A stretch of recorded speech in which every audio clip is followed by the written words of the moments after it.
Even though I live in a Victorian house that was built in 1875, I was a really early adopter of home automation. I used Z-Wave and Zigbee in order to turn on lights and control things in my house. As soon as HomeKit came out, I jumped on board. I counted the other day and I have 90 accessories controlled by HomeKit. I have 4 HomePods in my house and 2 Apple TVs. My house is completely wired for home automation. I mean, look, I can even lock and unlock my house with my phone.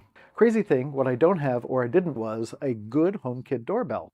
That's why the second it was announced, I bought the Acara G4 doorbell with HomeKit, and it is great. It delivers on almost all of the promises of a HomeKit Secure Video doorbell. When Apple promised HomeKit Secure Video a few years ago, one of the big things that everyone was looking forward to was doorbells, because, I mean, think about it. The very first thing that most people want to do when they automate their house is have security cameras and have some way to see who's outside their house. A doorbell is the perfect bit of home automation. Sure, Logitech has made a HomeKit doorbell, but it is so bad that I pulled it off of my house after I installed it and I put a Ring doorbell back on. In fact, I've installed the Logitech doorbell for several people who've asked me to, and they have all taken the doorbell off their house. It just plain doesn't work. So goodbye Ring doorbell, see you later Logitech.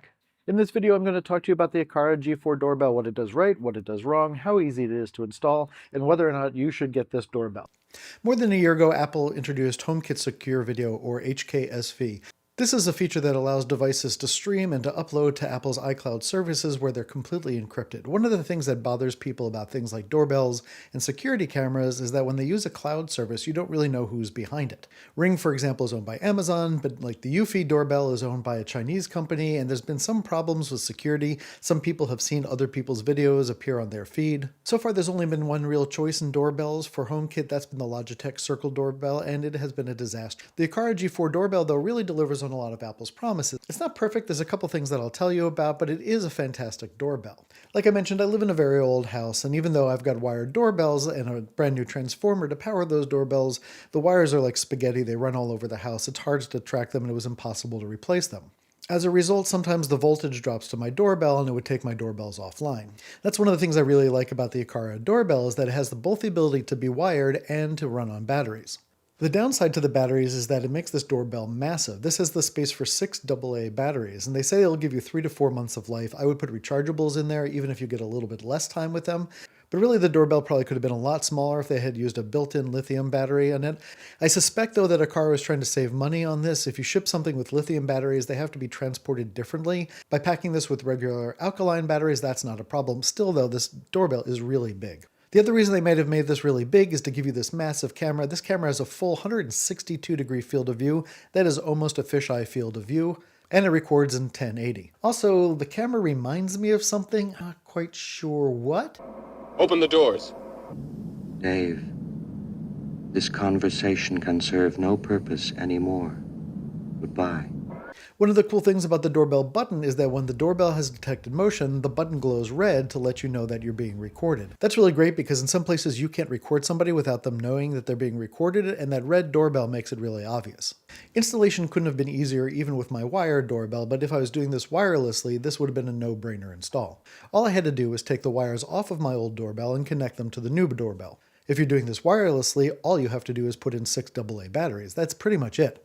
The doorbell comes with a mounting plate that's angled so you can tilt it towards the door. That gives you the ability to see people a little bit better because the doorbell and the door frame are usually a little bit off center from each other. It's a reversible plate so that you can angle the doorbell whichever way you need for whatever kind of door you have. If you're mounting this to your door frame, you basically need a drill and a screwdriver and that's it. It takes a couple of minutes to put this in. The doorbell comes with a chime repeater, which is really important because you need to use this when you're doing HomeKit setup. There's also a HomeKit sticker on the chime. That's the thing that you're going to want to scan in HomeKit in order to set up the doorbell. Another nice thing about the chime unit is that that's where you can put in a micro SD card in order to record footage from the camera locally, which is great because if someone steals your camera, they don't take the footage of them stealing the camera along with them. Using it either as a standalone doorbell using the app or using it in HomeKit Secure Video, there's a bunch of neat features. The doorbell has face detection, you can program which faces it recognizes, and you can use that for automation, which is really awesome. The doorbell has both motion detection and face detection, and both of these things can be used to trigger events. For example, I can use it to turn on my outside light anytime it detects motion at the door. But since it does face recognition, I can also have it do things like turn on inside lights when me, my wife, or my son come home, but not turn on inside lights when the mailman comes with a package. And since it's got face recognition and subject recognition built in, you can have it tell you when there's something like a person or a delivery or a vehicle, and you can turn each of those off so you don't get the notifications that you don't want. The Acara G4 doorbell is also priced great. It's $119 right now online. The Logitech doorbell is $199, and so you're saving about $80 to get a much, much better doorbell. Because there's basically only two doorbells on the market right now that support HomeKit, the Logitech doorbell and the Acara G4, obviously I'm going to recommend the Acara G4 just because it's not the Logitech. But at $119, the easy installation, the easy battery setup, this is really a fantastic deal. I'm going to leave a link to the doorbell in the description below. I get a little commission off of that if you buy it, so if you are going to buy one of these doorbells, please do click on that link. If you have any thoughts about the doorbell or any questions, let me know in the comments below. I'll answer any questions that I can. And I'm looking forward to hearing whether you think that this is a good doorbell for you. If you want to see more of my honest videos, you can click up here. If you'd like to subscribe, and please do, it really helps the channel, click over here. And for some sweet, sweet merch, you can check that out below. This is Dave Tries This. I'm David Schloss. As always, thanks so much for giving this a try.